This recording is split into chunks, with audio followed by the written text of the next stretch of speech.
This is no ordinary sport. This is Formula One.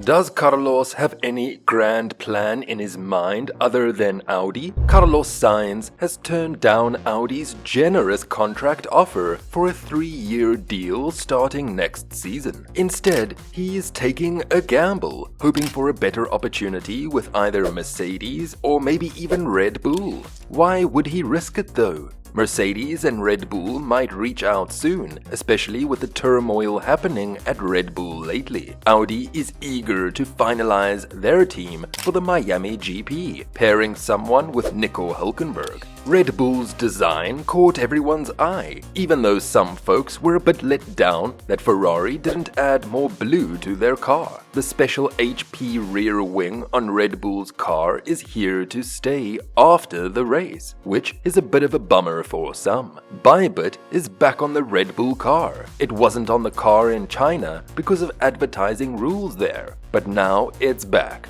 Unfortunately, Ferrari's new rear wing is gone. Both McLaren and Mercedes have upgrades this weekend. Mercedes plan to bring their upgrades later, but their performance has been so poor that they decided to bring them now, even though it's a sprint weekend. This means they'll have less time to test and optimize the new parts. So can Mercedes really make the most of their upgrades right now? Aston Martin also has updates this weekend, but Ferrari and Red Bull aren't bringing much. We'll discuss Adrian Newey in a moment, as there's always something new there. Another major update is coming from Sauber. Will Buxton reports that there's been unrest within the team. They made significant changes between the races in China and Miami, which is unusual this early in the season. Valtteri Bottas even has a new race engineer, which is unexpected.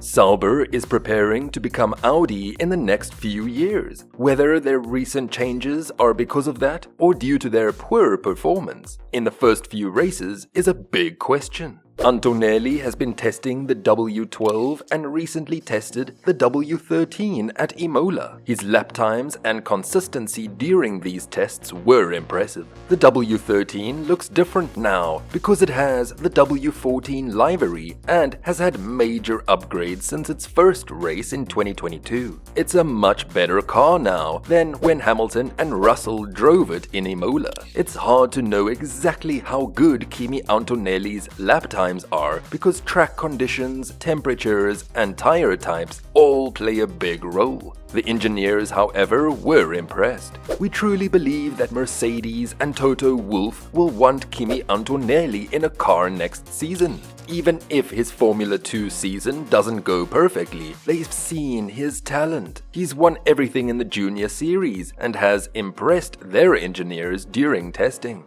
Whether it's with Mercedes or Williams, we are convinced Antonelli will be in the Formula 1 car next season. The same goes for his current Formula 2 teammate Oliver Biermann, who is likely to drive for Haas next season. We'll get back to the driver market soon, because if Antonelli gets a spot, it could limit options for Carlos Sainz. Speaking of changes, Davinson Sanchez, formerly of Ferrari, joined McLaren but left after disagreements. He wanted a more senior role but was grouped with other directors, leading to his departure. Now Sanchez is the executive technical director at Alpine, where he will have more control. Good luck to him at Alpine, as the situation there is challenging.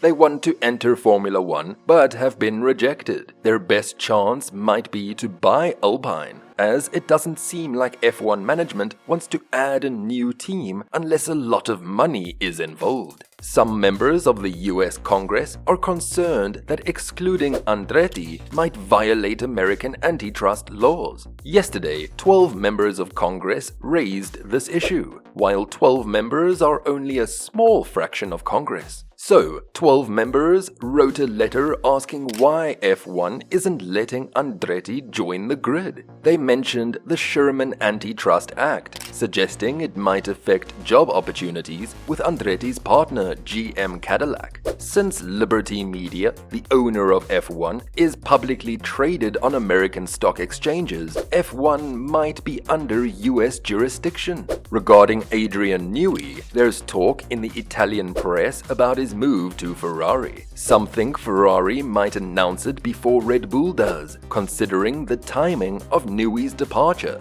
and his ability to start working on another F1 project right away. So Adrian Newey could have a big influence on Ferrari next year or in 2026. It seems like he's looking for a way to shake things up, and joining Ferrari could be just that. As for other options, he might retire or step away from the sport. One reason might be that he's not a fan of the upcoming regulations. When Adrian Newey first looked at the plans for the 2022 cars, he thought they were too strict. But after digging into them, especially regarding the side and floor areas, he found there's actually quite a bit of flexibility. If he doesn't like these new regulations, he might feel the same way about the upcoming ones. So he might wait until the 2026 regulations are finalized in June or July before making a decision.